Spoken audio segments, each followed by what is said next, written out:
मेरे प्यारे विद्यार्थियों, लास्ट क्लास में हम लोगों ने पढ़ा था कार्बन यौगिकों के रासायनिक गुण और हम चैप्टर नंबर पढ़ रहे हैं 4 कार्बन एवं उसके यौगिक। हम इस चैप्टर में पढ़ चुके हैं कार्बन के बारे में, कार्बन के यौगिकों के बारे में और कार्बन के यौगिकों के रासायनिक गुण जो हमने लास्ट वीडियो में पढ़े थे। अब आज इस वीडियो में हम पढ़ेंगे कि कार्बन के जो रासायनिक यौगिक हैं, कार्बन के जो भी यौगिक हैं उनका नामकरण कैसे करते हैं, उनका नाम कैसे रखा जाता है। क्योंकि कार्बन सबसे ज़्यादा, हम कई बार बता चुके, कार्बन सबसे ज़्यादा यौगिक बनाता है क्योंकि उसके पास श्रृंखलन का गुण होता है और कई लाखों की संख्या में यौगिक होते हैं, अर्थात इनके यौगिकों का नाम याद रखना बहुत ही मुश्किल है। इसीलिए एक सिस्टम आया IUPAC। इसकी फुल फॉर्म होती है इंटरनेशनल, ये एक इंटरनेशनल सिस्टम है, international union pure and applied chemistry. तो ये एक ऐसा सिस्टम है जिसने कार्बन के यौगिकों के नाम रखने के लिए कुछ समूह दिए और उन समूह के नाम बताए। अगर उस यौगिक में ये समूह है तो उसका नाम हम रख सकते हैं। तो इससे कि सबसे पहले तो इन्होंने ये 3 संतृप्त और असंतृप्त कार्बन के 2 यौगिकों को बांटा। इन्होंने कहा अगर पहले ये देखेंगे कि उसकी श्रेणी कौन सी है, वो एल्केन श्रेणी का है या एल्कीन श्रेणी का है या एल्काइन श्रेणी का, इसकी उसमें कार्बन की बॉन्डिंग कितनी है। अगर उसमें सिंगल बॉन्ड है तो उसमें हम एन नहीं आएगा, यानी कि वो जो होगा वो कोई एन ही होगा, कोई एल्केन श्रेणी का तत्व होगा, तो हम उसका नाम रख देंगे एल्केन के हिसाब से। और एल्कीन का है एल्काइन का, यानी बॉन्डिंग देखेंगे। बॉन्डिंग के बाद देखेंगे कि उसमें कौन सा ग्रुप जुड़ा हुआ है। ये सारे के सारे ग्रुप हैं और यहाँ पे इन्होंने जो कार्बन की वैल्यू के हिसाब से कार्बन 1 नंबर का है, अगर उसमें एक ही कार्बन है तो वो मैथ है, 2 है तो एथ है, 3 है तो 4, 3 है तो प्रोप है, 4 है तो ब्यूट है, 5 है तो पेंट है। इस तरह से ये बहुत सारे कार्बनों के नाम होते हैं कि पहला कार्बन तो वो मैथ, उस यौगिक में मैथ उपस्थित है, दूसरा कार्बन तो एथ। अब वो अगर एन सीरीज का है और पहला है तो मैथेन हो जाएगा, एन सीरीज का है और दूसरा कार्बन है तो एथेन हो जाएगा। इस तरह से हम देखेंगे कि किसी भी यौगिक का नाम किस प्रकार रखते हैं। तो सबसे पहले हम इन सबको पढ़ेंगे जिनके द्वारा ये नाम रखा जाता है। तो सबसे पहले हमें ये समूह और ये कार्बन के नाम और ये इनकी श्रेणी आनी चाहिए, उसके बाद ही हम कार्बन का यौगिकों के नाम रख सकते हैं। इसके बाद कुछ IPC लिखने के नियम होते हैं, वो देखेंगे। इस तरह से हम देखेंगे कि IPC किस तरह से लिखी जाती है। तो हम सबसे पहले समझ लेते हैं कि जो IUPAC है हमारी, ये एक इंटरनेशनल सिस्टम है जो पूरी दुनिया ने सब जगह मान्य है, international union in pure and applied chemistry. तो इसमें जो C1 है वो हमारा मैथ है, मैथ, एथ, प्रोप, ब्यूट, पेंट, हेक्स है। इस तरह से हम C1, C2, C3, C4 ये कार्बन के नाम हैं अगर किसी यौगिक में एक कार्बन उपस्थित है तो। अगर उस कार्बन के बीच सिंगल बॉन्ड है, यानी कि एल्केन श्रेणी का है, एल्केन श्रेणी का है, तो उसमें एन जुड़ जाएगा, एन लास्ट में क्या जुड़ जाएगा, एन जुड़ जाएगा। और अगर उसमें डबल बॉन्ड है, सी डबल बॉन्ड, सी कार्बन के बीच डबल बॉन्ड है, अगर सिंगल बॉन्ड है तो एन जुड़ेगा, डबल बॉन्ड है तो आइन जुड़ेगा, एल्कीन इन जुड़ेगा, इन एल्कीन इन जुड़ जाएगा हमारा एल्कीन, यहाँ पे एन जुड़ेगा और यहाँ इन जुड़ेगा, यहाँ पे हमारा एन जुड़ जाएगा और यहाँ पे हमारा एन जुड़ जाएगा। अगर कार्बन के बीच ट्रिपल बॉन्ड है तो हमारा यहाँ पे आइन जुड़ जाएगा, एल्काइन, तो ये आइन जुड़ जाएगा। तो ये तो रहे कि अगर किस सीरीज का है। इसके बाद कुछ हमारे होते हैं ग्रुप्स। अगर किसी में जैसे Cl किसी के साथ जुड़ा है तो उसका नाम लिखने से पहले इसमें एक पूर्व लगन लगा देंगे। पूर्व लगन ये होते हैं पूर्व लगन, यानी पहले से ही लगा दो। तो Cl को क्लोरो कहते हैं। अगर कार्बन के साथ Br जुड़ा है तो उसे हम ब्रोमो कहते हैं। अभी हम जब नाम लिखेंगे तो हमें ये ज़्यादा क्लियर हो जाएंगे, ब्रोमो कहते हैं। तो ये पूर्व लगन होते हैं और ये पीछे लगते हैं, एन, एन, एन, इन, आइन, ये हमारे अनुलगन होते हैं। अनुलगन और भी होते हैं। अगर किसी यौगिक में OH दे रखा है तो यहाँ पे हम लगाते हैं ऑल, तो ये हमारा अनुलगन है जो कि पीछे दे रखा। अगर कहीं OH लगा है तो OH में लगाते हैं ऑल। अगर कहीं CHO दे रखा हो तो उसमें लगाते हैं अल, यहाँ ओल और यहाँ अल। और कहीं COOH किसी यौगिक में दिया हो तो हम लगाते हैं ओइक एसिड, ओइक अम्ल या ओइक एसिड, तो हम लगाते हैं ओइक अम्ल। अब हम देख लेते हैं कि किस तरह से हम IUPAC का नाम लिखते हैं। जैसे कि हमें ये कोई यौगिक दिया गया है, कोई ये कार्बन का यौगिक दिया गया है C2H6, हमें इसका नाम लिखना है C2H6। तो हम देख लेते हैं कि ये कार्बन इसमें कितने हैं। कार्बन है यहाँ पे 2, यानी कि ये होगा एथ होगा। अब हम ये देख लेते हैं कि किस सीरीज, इसमें कोई समूह तो नहीं जुड़ा है, ना इसमें Cl जुड़ा है, ना इसमें OH जुड़ा है, ना इसमें CH जुड़ा, कोई समूह नहीं जुड़ा है। जब कोई समूह नहीं जुड़ा है तो ये जरूर किसी सीरीज का है। तो सीरीज श्रेणी का फॉर्मूला लगा लेते हैं कि कौन सी श्रेणी का है। ये फॉर्मूला होता है CnH2n+2, ये होता है एल्केन का, और CnH2n ये होता है एल्कीन का, और CnH2n-2 ये होता है एल्काइन का। तो हमने देखा यहाँ पे 2 और 2 दूनी 4 + 2 6, ये हो गया एल्केन श्रेणी का। अगर ये एल्केन श्रेणी का है तो एथ इसका नाम हो गया, और एन इसमें क्या लग जाएगा पीछे, तो एन अगर लगा दे तो एथेन हो जाएगा, इसका नाम हो गया एथेन।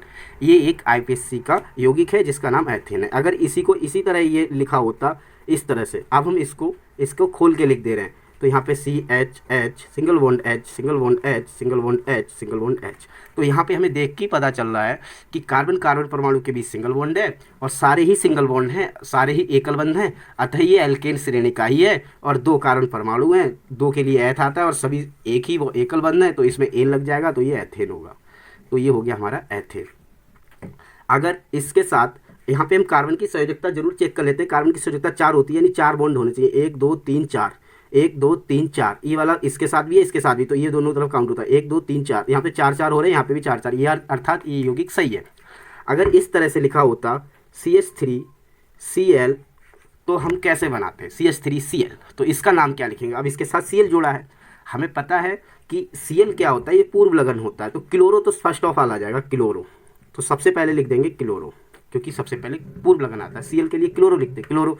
अब इसमें कितना कार्बन है, एक ही कार्बन है, तो हो गया हमारा मैथ, क्लोरोमैथ।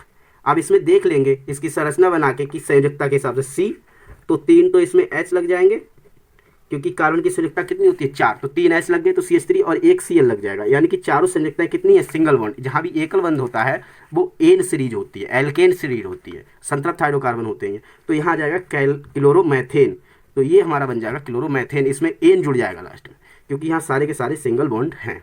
तो ये हो गया हमारा क्लोरोमैथेन। CH3Cl का नाम हो गया क्लोरोमैथेन। ऐसे लिखा हो CH3Br, तो इसका नाम होगा ब्रोमोमैथेन, ब्रोमोमैथेन। अगर लिखा होता C2H5Br, तो ब्रोमो, लेकिन यहाँ कार्बन एक की जगह कितने हो गए, 2, तो ये हो जाता है ब्रोमोएथेन। तो एक की मैथ की जगह एथ हो जाता है, ब्रोमोएथेन। तो इस तरह से हम लिख सकते हैं। अगर कोई ग्रुप लगा हो, अब हम देख लेते हैं, जब कोई ग्रुप लगा हो, जैसे कि C2H5OH, ये एक ग्रुप लगा है, और OH ग्रुप हमें पता है, OH ग्रुप जो होता है वो होता है ऑल का, ऑल, और ये एल्कोहल होते हैं, एल्कोहल ग्रुप का होता है। इसे पीछे लगाते हैं, उसमें लगाते हैं ऑल। तो C2H5OH का नाम लिखना है हमें, तो इसका नाम जो है वो हम लिख लेते हैं। देखिए C यहाँ पे 2 कितने हो गए, C2, तो कितना आएगा एथ, तो सबसे पहले लिख लेते हैं एथ। और ये देखते हैं कि यहाँ जो कार्बन कार्बन परमाणु के सिंगल बॉन्ड है या डबल बॉन्ड है, तो देख लेते हैं पहले कार्बन कार्बन संरचना बनाते हैं। तो CC, अब यहाँ पे एक तो OH लगा हुआ है, OH, और H कितने हमारे 5, तो H 3 ये लग गए, 2 ये लग गए, H 1 2 3 4, 1 2 3 4। तो ये कार्बन की चारों की परमाणु की संयोजकता पूरी हो रही है। तो इस तरह से ये हमारा सिंगल ही बॉन्ड है, तो इसमें हो जाएगा एथेन, एथेन हो गया, क्योंकि सिंगल बॉन्ड है। अब इसमें ऑल और लगा, तो ये हो जाएगा एथेनॉल, ऑल का बड़ा की मात्रा आ जाएगी ऑल, ये एथेनॉल है, इसका नाम है C2H5OH का एथेनॉल। क्योंकि इसमें एन तो समूह है, एन यानी कि ये एल्केन श्रेणी का है, इसलिए एन आया, और एथ इसलिए आया क्योंकि ये दूसरा कार्बन परमाणु है, और ओल इसलिए लगा क्योंकि ये ओल सबसे लास्ट में लगता है, क्योंकि ये अनुलग्न होता है, तो ये OH ग्रुप है।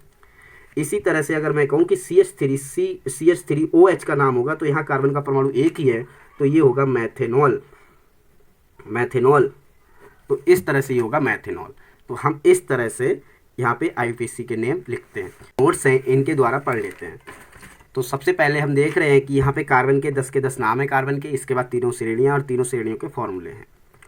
इसके बाद ये एल्किल ग्रुप है, एल्किल ग्रुप भी एक समूह ही है जिसका फॉर्मूला होता है CnH2n+1। इसमें लास्ट में इल जुड़ जाता है, जैसे यहाँ पे एन जुड़ता है, यहाँ पे इन जुड़ता है, यहाँ पे आइन जुड़ता है, जैसे यहाँ पे इल जुड़ता है। जैसे CH3, C एक रखा तो H कितने हो गए 3, इसका नाम हो गया मैथिल, मैथिल। C2H5 इसका नाम हो गया एथिल, C3H7 इसका नाम हो गया मैथिल प्रोपिल। तो ये हो गया methyl, ethyl, propyl, butyl, pentyl, hexyl, heptyl, octyl, nonyl, decyl. इस तरह से ये एल्किल ग्रुप का, ये एन ग्रुप का, methane, ethane, propane, butane, pentane, hexane, heptane, octane, nonane, decane, इस तरह से। एल्किन का, एल्किन में मैथीन बनता ही नहीं, एथीन, प्रोपीन, ब्यूटीन, पेंटीन, ऐसी एल्काइन, एल्काइन में भी मैथ नहीं बनती है क्योंकि सिंगल बॉन्ड, उसमें 3 बॉन्ड बनते ही नहीं, ट्रिपल बॉन्ड, इसमें ट्रिपल बॉन्ड बनने चाहिए, बनते ही नहीं है। तो यहाँ होती है एथाइन से शुरू, ethyne, propyne, butyne, pentyne, hexyne, इस तरह से। अब ये होते हैं हमारे अनुलग्न और पूर्वलग्न, इन्हें हम हेलो एल्केन कहते हैं। अगर क्लोरीन, ब्रोमीन, आयोडीन है तो इन्हें सबसे पहले जोड़ते हैं, क्लोरो, ब्रोमो, आयोडो, और ये सारे के सारे अनुलग्न होते हैं, जैसे इन, आइन और ओल। इन, आइन तो ये हमारी श्रेणियाँ ही हैं। इसके बाद एल्कोहल, एल्कोहल में हम लगाते हैं ओल, जितने भी एल्कोहल होते हैं उनमें OH दे रखा होता है लास्ट में, तो उसके लिए हम जोड़ते हैं ओल। एल्डिहाइड जो भी होते हैं उनमें लगा होता है CHO, ये एल्डिहाइड ग्रुप के होते हैं। एल्डिहाइड जैसे किसी में ग्रुप है तो उसका जो जिससे पहचान होती है वो होता है CHO, तो CHO के लिए हम जोड़ते हैं अल, इसके लिए हम जोड़ते हैं अल। और ये कीटोन ग्रुप का अगर होता है तो उसके लिए जोड़ते हैं ओन। कार्बोक्सिलिक अम्ल का होता है तो उसके लिए जोड़ते हैं ओइक एसिड। इसमें अगर किसी यौगिक में COOH जुड़ा है तो वो कार्बोक्सिलिक अम्ल जरूर होगा और उसका IPSC नाम लिखेंगे ओइक एसिड। ऐसी अगर किसी में CHO जो ग्रुप में किसी यौगिक में CHO जुड़ा है तो वो किस ग्रुप का है, तो उसमें एल्डिहाइड समूह है, एल्डिहाइड समूह, और उसका नाम लिखेंगे अल, लास्ट में अल लगाएंगे उसमें। तो ये होता है IPSC के कुछ बेसिक फंडामेंटल जिनके द्वारा IPSC लिखी जाती है। अब IPSC लिखने के नियम देखते हैं। तो सबसे पहले हम कार्बन की लंबी से लंबी, मान लो बहुत लंबी, ये डिफ़िकल्ट कोई IPSC दे रखी है, उसमें कार्बन की श्रृंखला बहुत ज़्यादा लंबी दे रखी है, तो कई सारी श्रृंखलाएं हैं। तो सबसे पहले हम देखते हैं कि कार्बन की लंबी से लंबी श्रृंखला चूज करें। 1 2 3 4 5 6 7, 1 2 3 4 5 6, 1 2 3 4 5। यहाँ पे सबसे लंबी जो श्रृंखला है वो है ये वाली, तो सबसे लंबी श्रृंखला चूज करते हैं और कार्बन के नाम डाल देते हैं, पहला, दूसरा, तीसरा, चौथा, पाँचवा, छठा, सातवां, यानी कि इसमें 7 हैं और बचे हुए हम छोड़ देते हैं फिर। तो ये 7 हैं, तो ये हेप्टेन तो है ही है क्योंकि सारे सिंगल बॉन्ड से बन रहे हैं, तो ये हेप्टेन। लेकिन यहाँ पे एक C है, एक C है, जब इनकी बैलेंसी पूरी करते हैं, बैलेंसी पूरी करना मतलब कार्बन जो है अकेला इस तरह से कहीं लगा है तो हम इसकी बैलेंसी पूरी करेंगे, यानी कि 4 इसमें जुड़े होने चाहिए, इसकी बैलेंसी 4 होनी चाहिए। तो यहाँ पे 3H हमें अपने आप ही जोड़ने पड़ेंगे। अगर कहीं इस तरह CC लिखा है तो इसका मतलब है इसमें 3H अपने आप एक्स्ट्रा जुड़े हुए हैं जो कि शो नहीं हो रहे हैं। तो यहाँ पे हम CH3 CH2 करें हमने यहाँ पे, क्योंकि CH3 3 बॉन्ड यहाँ होंगे, एक ये 4, 2 और एक 3 और एक 4, इस तरह से 3 और एक ये 4, 3H के साथ जुड़े होंगे, एक ये 4, यहाँ पे 1 2 3 4। हर कार्बन की चारों संयुक्ताएं पूरी होनी चाहिए। जैसे यहाँ पे ये एक ही लग रहा है, तो अगर हम इसका पूरा फॉर्मूला लिखें तो यहाँ लगा होगा CH3 और यहाँ लगा होगा CH2, क्योंकि एक ये है बॉन्ड और 2 ये 2H के साथ जुड़ेंगे, 3 और एक ये 4 पूरा हो गया। यहाँ भी लगा होगा CH2 क्योंकि 2 और एक 3 एक 4, इस तरह से। यहाँ पे H नहीं जुड़ा होगा, यहाँ पे भी H जुड़े होंगे 3, यहाँ पे भी H, लेकिन हम H जुड़े हुए दिखाते नहीं है, डायरेक्ट CCC लिखे होते हैं। तो इस तरह से हम IPSC का नाम लिखते हैं। सबसे पहले लंबी श्रृंखला ढूंढते हैं, फिर उसमें जो भी रेस्ट ऑफ पार्ट बच जाता है, जैसे ये CH2 CH3 हुआ तो ये हो गया C2H5, और C2H5 होता है हमारा एथिल। हमने अभी पढ़ा था ये C2H5 होता है एथिल, एथिल। तो यहाँ पे क्या हो गया एथिल, और एथिल कितने पे जुड़ा हुआ है, 4th परमाणु पे, तो ये थोड़ा कठिन नाम है। तो यहाँ पे 4 पे क्या जुड़ा हुआ है एथिल, और 4 पे क्या जुड़ा हुआ है मैथिल, CH3 होता है मैथिल। तो 4 पे मैथिल और 4 पे एथिल, क्योंकि हम इसे जब अगर कई सारे ग्रुप जुड़े हैं एथिल मैथिल प्रोपिल तो उनको ABCD के अकॉर्डिंग रखते हैं। तो एथ पहले आता है, E पहले आता है, तो 4 एथिल, फिर 4 मैथिल, E पहले आता है इसलिए 4 एथिल, 4 मैथिल, हेप्टेन, ये इसका नाम हो गया क्योंकि सारे सिंगल बॉन्ड से और 7 है तो हेप्टेन इसका नाम हो गया। 4 एथिल 4 मैथिल हेप्टेन, इस तरह से ये IPSC का नाम हो गया। अगला पढ़ लेते हैं, जैसे कि यहाँ पे CH3 जुड़ा है, ये क्या हो गया हमारा CH3 क्या है, ये मैथिल, ये कितने पे जुड़ा हुआ है दूसरे पे, तो 2 मैथिल, मैथ है प्रो ब्यूट, 4 है तो ब्यूटेन, 2 मैथिल ब्यूटेन। इसी तरह से अगर CH3 भी जुड़ा है और क्लोरीन भी जुड़ी है तो सबसे पहले क्लोरीन ही लिखेंगे क्योंकि ये पूर्व लगन है। तो ये किस पे जुड़ी है, 2 पे, तो 2 क्लोरो, 3 मैथिल, ब्यूटेन, 1 2 3 4, और सारे सिंगल बॉन्ड से तो एन ब्यूटेन। इस तरह से हम IPSC नेम लिखते हैं।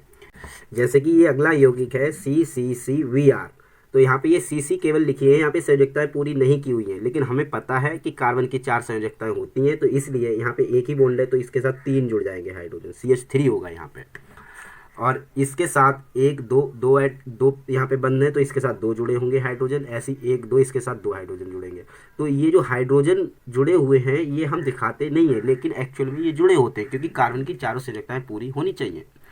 तो इसका नाम क्या हो जाएगा, 1 2 3 कार्बन है, अर्थात मैथ एथ प्रो, तो ये हो जाएगा ब्रोमो प्रोपेन, क्योंकि ब्रोमो यहाँ पे लगा हुआ है Br एक ब्रोमो ग्रुप है, इसे हम सबसे पहले लिखते हैं। क्लोरीन हो, ब्रोमीन हो, आयोडीन हो तो इनको हम पहले लिखते हैं, तो हो गया ब्रोमो, और 1 2 3 के कारण प्रोपेन, और सारे के सारे सिंगल बॉन्ड है इसलिए एन, तो ब्रोमो प्रोपेन। अगले हम देख लेते हैं अगले यौगिक जो हैं हमारे, जैसे कि यहाँ पे 1 2 3 और OH, यानी कि 3C के साथ OH लिखा है, तो इसका जो फॉर्मूला होगा वो होगा, जैसे यहाँ पे हमें पता है 3H3 जुड़ेंगे, यहाँ पे 2H2 जुड़ेंगे, यहाँ पे 2H2 जुड़ेंगे, और इसका फॉर्मूला जो बनेगा वो बनेगा CH3 CH2 CH2OH। या फिर इसे और छोटा करें तो 1 2 3 C3 और H कितने हो जाएंगे, H7OH। तो CH3H7OH या CH3CH2OH या CCCOH एक ही बात है।